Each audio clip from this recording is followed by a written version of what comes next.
Praise the Lord. இயேசுவின் ரத்தம் ஜெயம். தினமும் இயேசு நிகழ்ச்சிக்கு உங்களை கர்த்தராகிய இயேசு கிறிஸ்துவின் நாமத்தில் வரவேற்கிறேன். செய்தியின் தலைப்பு, எல்லாம் பிரமாணத்தின்படி தான் நடக்கும். ஆதார வசனம் மத்தேயு 16:18. இந்த கல்லின் மேல் சபையை கட்டுவேன், பாதாளத்தில் வாசல்கள் அதை மேற்கொள்வதில்லை. விசுவாச மக்களே, நாம் இந்த உலகத்தில் வாழ்ந்தாலும் நாம் அந்த காணக்கூடா ராஜ்யத்தின் பிரஜைகள், மக்கள், பங்காளர்கள். இயேசு ராஜாவாக இருக்கிறார். இந்த ராஜ்யத்திற்கு, இந்த காணக்கூடிய ராஜ்யம், தேசத்தின் ஆளுகை செய்பவர்கள் மாறிக்கொண்டே இருப்பார்கள். நாம் காணக்கூடிய ராஜ்யத்தில் இருக்கிறோம் இல்லையா? இந்தியாவில் இருக்கிறோம், தமிழ்நாட்டில் இருக்கிறோம். சட்டத்திட்டங்கள் உண்டு, சட்டங்களும் மாறிக்கொண்டு தான் இருக்கின்றன. நமக்கு இந்த தேசத்திலே உரிமைகளும் உண்டு, பொறுப்புகள் உண்டு, கடமைகள் உண்டு. நம்மை ஒழுங்குபடுத்தும் சட்டங்களும் உண்டு, நமது உரிமையை பெற்றுத்தரும் சட்டங்களும் உண்டு. ஒரு நாள் காணாமற் போகிற இந்த ராஜ்யத்திற்கே இவ்வளவு வரைமுறைகள் உண்டாகும் என்றால், என்றென்றும் நிலைத்திருக்கும் ராஜ்யத்திற்கு எவ்வளவு வரைமுறைகள் இருக்கும் என்பதை யோசித்து பாருங்கள். இதை நாம் புரிந்திருத்தல் அவசியம். ஏற்றுக்கொண்டு அதன்படி நடக்கும்போது நம் கொடியை, அந்தஸ்தை, மேன்மையை, சாட்சியை கர்த்தர் நம்ம உயர்த்தி காட்டுகிறார். இந்த கல்லின் மேல் சபையை கட்டுவேன் என்பது நமது விசுவாசத்தின் மீது, நமக்கு ஆண்டவர் கொடுத்த வாக்கின் மீது, இயேசுவே வழியும் சத்தியும் ஜீவனமாய் இருக்கிறாரே அதன் மீது நம் வாழ்வை கட்டுகிறார். அவரது திட்டங்களும் நம் மூலமாக நடக்கிறது. நம்மை குறித்து திட்டங்கள், சித்தங்கள் வைத்திருக்கிறார். அது உயர்ந்தவைகள். கட்டிடத்தின் ஒவ்வொரு கல்லும் விசுவாசத்தை குறிக்கிறது. நம்முடைய நம்பிக்கை, விசுவாசம் கர்த்தராகிய இயேசு கிறிஸ்துவின் மீது, அதாவது அவருடைய நாமத்தின் மீது, அவருடைய வாக்கின் மீது, கல்வாரியில் நமக்காக எல்லாவற்றையும் செய்து முடித்தாரே அதன் மீது இருக்க வேண்டும். என்னெல்லாம் செய்து முடித்தாரோ நம் கணக்கில் வரவு வைத்தார், நம்ப வேண்டும். ஆமாங்க, இப்படித்தான் வாழ்கிறோம், இதன் மீது தான் விசுவாசம் வைத்திருக்கிறோம் என்கிறீர்கள். நல்லது.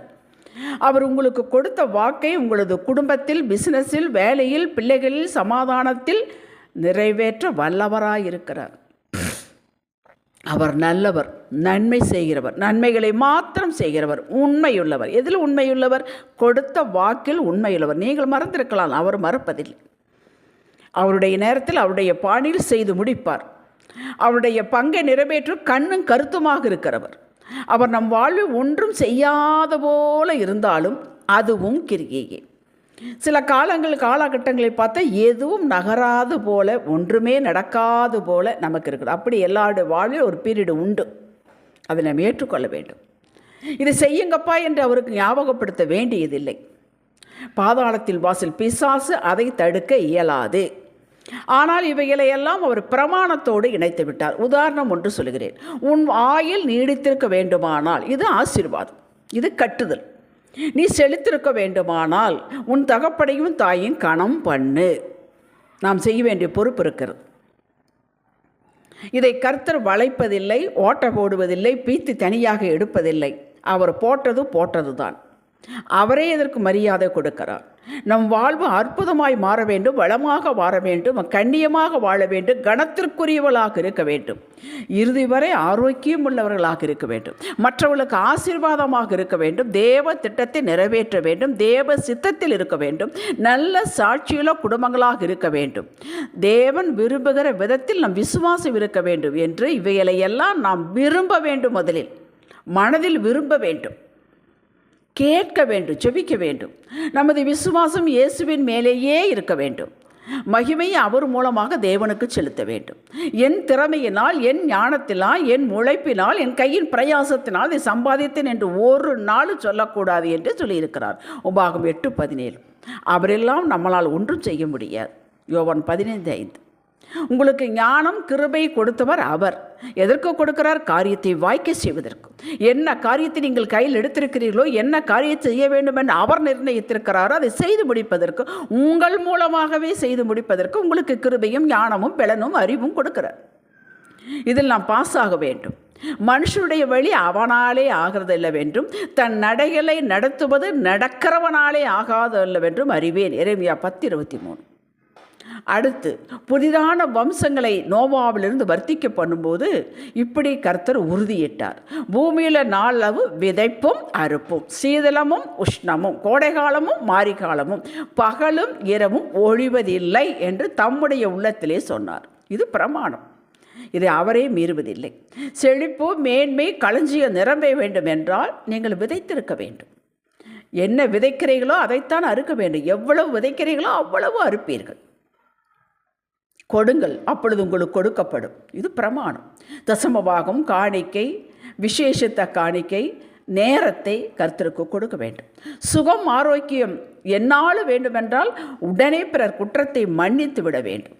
கசப்பின் வேறு இருதயத்தில் இருக்கக்கூடாது. இது பிரமாணம்.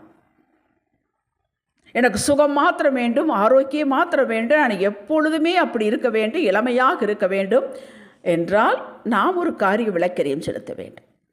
யாரையும் மன்னிக்க மாட்டேன், அப்படி தான் ரோஷமாக இருப்பேன், வெட்டு துண்டு 3-4 வெடுவே முடியாது. கசப்பின் வேறு இருதயத்தில் இருக்கவே கூடாது.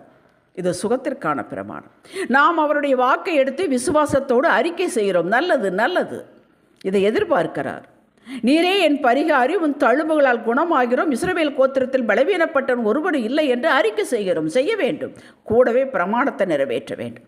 மன்னிக்க வேண்டும். கசப்பு இருக்கக்கூடாது, வெறுப்பு இருக்கக்கூடாது, ஜட்ஜ்மெண்ட் இருக்கக்கூடாது. இப்படியே தான் எல்லாவற்றுக்கும். இதற்கு வேதத்தை முறையாக வாசிக்க வேண்டும். ஆவியானவர் உதவி கேட்க வேண்டும்.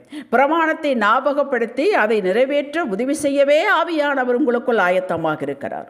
காலைதோறும் புத்தம்புது கிருபை கொடுக்கிறார். எதற்கு?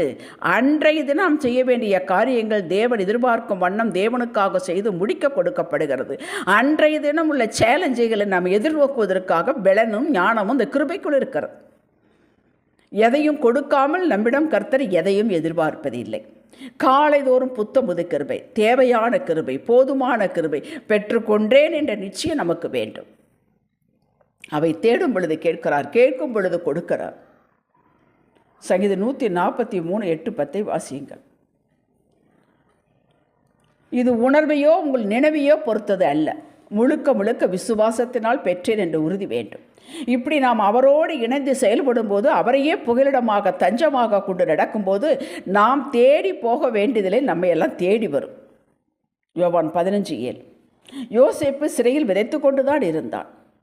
என்ன விதைத்தான்? சித்தத்தில் இருந்தான். கர்த்தர் பார்த்து கொண்டிருக்கிறார் இருந்தான். அவருக்காக எல்லாவற்றையும் செய்தான். சந்தோஷமாக இருந்தான். ஏன் சந்தோஷமாக இருந்தான்? ஏன் கவலைப்படவில்லை, துக்கப்படவில்லை? கர்த்தர் இருக்கிறார், இதை நடப்பதெல்லாம் அவருக்கு தெரியும் என்று. அவன் சின்ன பிள்ளைதான். விடுதலை தேடி வந்தது. அவன் தேடி போகவில்லை, விடுதலை தேடி வந்தது. உயர்வு அவனை தேடி வந்தது. சாதாரண உயர்வு அல்ல. தானியேல் அவரில் நிலைத்திருப்பதில் காம்ப்ரமைஸ் பண்ணவே இல்லை. உறுதியாக இருந்தான், வைராக்கியமாக இருந்தான். அவரும் வைராக்கியமாக இறங்கினார். இதுதான் விதைப்பதும் விடுதலையும் உயர்வும் தேடி வந்தது. உங்கள் ஸ்தானத்தில் தேவனோடு இணைந்து மகிழ்ச்சியாக நில்லுங்கள். மகிழ்ச்சியாக இருப்பது மிக மிக அவசியம். உங்கள் கொம்பு உயர்த்தப்படும். பாதாளத்தில் வாசல்கள் மேற்கொள்வது ஏதும் தடுக்க முடியும். உங்களுக்கு என்று நிர்ணயித்தவர்களை நீங்களே பெற்றுக்கொள்வீர்கள். அது உங்களுக்குத்தான் உண்டு. உங்கள் பங்கு உங்களுக்கு உண்டு. அதை கர்த்தர் நிறைவேற்றுவார். அவரோடு இருக்க வேண்டும். ஜெபிக்கலாம். ஆம் தகப்பனே, உங்களை அறிகிற அறிவிலே, உங்களை தேடுவதிலே, பிரமாணங்களை கைக்கொள்வதிலே உறுதியோடும் ஒழுங்கோடும் தொடர்ந்து செய்ய நிலைத்திருக்க உங்களது உதவி எங்களுக்கு வேண்டும் தகப்பனே. இயேசுவே நாமத்தில் பிதாவே. இன்றைய சிந்தனைக்கு, இயேசு என்னோடு இருப்பதால் எதுவும் என்னை அசைக்க முடியாது. ஆமேன். ஹல்லேலூயா.